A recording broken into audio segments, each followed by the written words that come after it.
தமிழக மக்கள் அனைவருக்கும் இனிய மாலை வணக்கம். ஜூலை 30, 2025 3:30 மணிக்கு சரியாக இந்த வானிலை அறிக்கையானது பதிவு செய்யப்படுகிறது. அதிகாரப்பூர்வ அறிக்கைக்கு இந்திய வானிலை அறிக்கையை பார்க்கும் இது உங்கள் ஏஜஸ் வெதர் அப்டேட் சேனல். நம்ம சேனலுக்கு யாராவது புதுசாக இருக்கீங்கன்னா கண்டிப்பாக சப்ஸ்கிரைப் அண்ட் லைக் பண்ணிட்டு பாருங்கள். உடனுக்குடன் இன்ஃபர்மேஷன்ஸ் நம்ம கண்டிப்பாக கொடுத்துட்டு தான் இருக்கோம். நாம் அறிவித்திருக்கிற எந்த ஒரு இன்ஃபர்மேஷன்ஸில் இதுவரைக்கும் மாற்றங்கள் இன்றி அப்படின்ற மாதிரி தான் போய்கொண்டு இருக்கின்ற சூழ்நிலை. வெப்பச்சலன இடிமழையானது தீவிரம் குறைந்து காணப்படுகின்ற இந்த ஒரு சூழ்நிலை இனிவரும் நாட்களில் கண்டிப்பாக அதிகரிக்கக்கூடும் அப்படின்றது தான் மிகப்பெரிய ஒரு தலைப்புச் செய்தி. ஆகஸ்ட் முதல் வார பகுதிகளில் பரவலான மாவட்டங்களில் கொட்டி தீர்க்க வரும் கனமழை, வெப்பமும் புழுக்கமும் நிறைந்த இந்த சூழ்நிலை அப்படியே தலைகீழாக மாறும். அதன் பிறகு 2வது வார பகுதிகளில் ஒரு நிகழ்வு ஒன்று தமிழக கரை அருகே தமிழகம் மற்றும் கேரளா மீது அமையப்பெறும் அப்படின்ற மாதிரி நம்ம அறிக்கையில் ஏற்கனவே கொடுத்துருக்கோம்.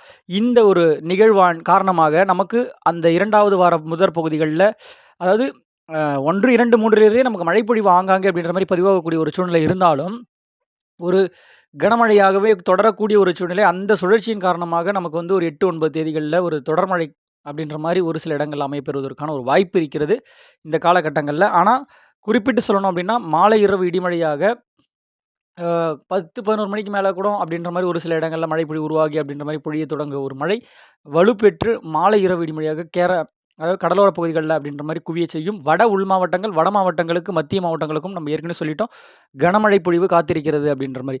டெல்டா உட்பட பரவலான மாவட்டங்களில் மழைப்பொழிவு கூடுதல் பரப்பில் இந்த மழைப்பொழிவு ஆகஸ்ட் மாதத்தில் கண்டிப்பாக பொழிய போகிறது. இதுதான் இன்றைக்கான ஒரு செய்தியாக அப்படின்ற மாதிரி எடுத்து வருகிறேன். இது வந்து நம்ம ஏற்கனவே வந்து கொடுத்துருக்கோம். நம்ம அறிக்கையில் வந்து ஓரிரு நாட்கள் அப்படின்ற மாதிரி இப்போ நேற்றைக்கு கொடுக்க முடியல, முந்தா நாள் கொடுத்தேன் அப்படின்ற மாதிரி ஒரு மாற்றம் இருக்குது. கண்டிப்பாக நான் வந்து ரெக்டிஃபை பண்ணிவிட்டு இனிமேல் வந்து வரக்கூடிய நாட்களில் கண்டிப்பாக கொடுக்குறேன். நம்ம ஏற்கனவே விவசாயிகளுக்கும் நம்ம வந்து எச்சரிக்கை கொடுத்துருக்கோம். இந்த மாதிரி ஒரு வெப்பச்சலன இடிமழையின் தீவிரம் அதிகரிக்கக்கூடும். தென்மேற்கு பருவமழையின் தீவிரம் குறைந்து காணப்படும் வரக்கூடிய நாட்களில். அப்போ வந்து வெப்பச்சலன இடிமழை மீண்டும் தீவிரமடையும். ஆகஸ்ட் வார பகுதிகள் மாத இறுதி நாட்களிலிருந்து வெப்பச்சலன இடிமழை பரப்பில் கொஞ்சம் சற்று அப்படின்ற மாதிரி இருக்கக்கூடிய ஒரு சூழ்நிலை.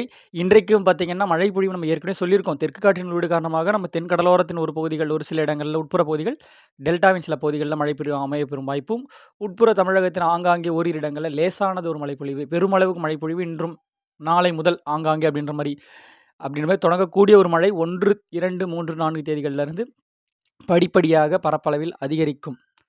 கண்டிப்பாக நிச்சயமாக இந்த ஒரு அறிக்கையை ஒரு அசால்ட்டா அப்படின்ற மாதிரி இருக்காதீங்க. கண்டிப்பாக மழைப்பொழிவானது தீவிரமாக காணப்படுகிறது ஆங்காங்கே அப்படின்ற மாதிரி மாலை இரவு இடிமழையாக. வெப்பமும் புழுக்கமும் சற்று அதிகரித்து காணப்படுகின்ற ஒரு சூழ்நிலை. இது எதன் காரணமாக நமக்கு தெரியும். அதாவது தென்மேற்கு பருவக்காற்று விலகி இருக்க காரணத்தால் நமக்கு மேற்கு மற்றும் கிழக்கு காற்றின் சந்திப்பை ஏற்படுத்தும் வகையில் வெற்றிடமாக தமிழகம் இருக்கக்கூடிய ஒரு சூழ்நிலை.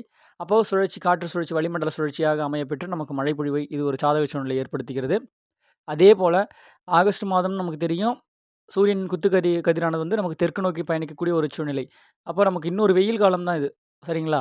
இதன் காரணமாக தான் வெப்பம் அதிகரித்து காணப்படுகிறது. மணல் காற்றாக அப்படின்ற மாதிரி இருக்கக்கூடிய ஒரு சூழ்நிலை. வடமேற்கிலிருந்து வரக்கூடிய காற்று நமக்கு இடி மேகங்கள் அப்படின்ற மாதிரி உருவாகக்கூடிய ஒரு சூழ்நிலையால் கர்நாடக எல்லையோர மாவட்டங்களுக்கும் நல்ல ஒரு மழைப்பொழிவு, வட உள் மாவட்டங்கள், ஆந்திர எல்லையோர மாவட்டங்கள் வரைக்கும் அப்படின்ற மாதிரி மழைப்பொழிவு நல்லதொரு மழைப்பொழிவு அமையப்பெறும்.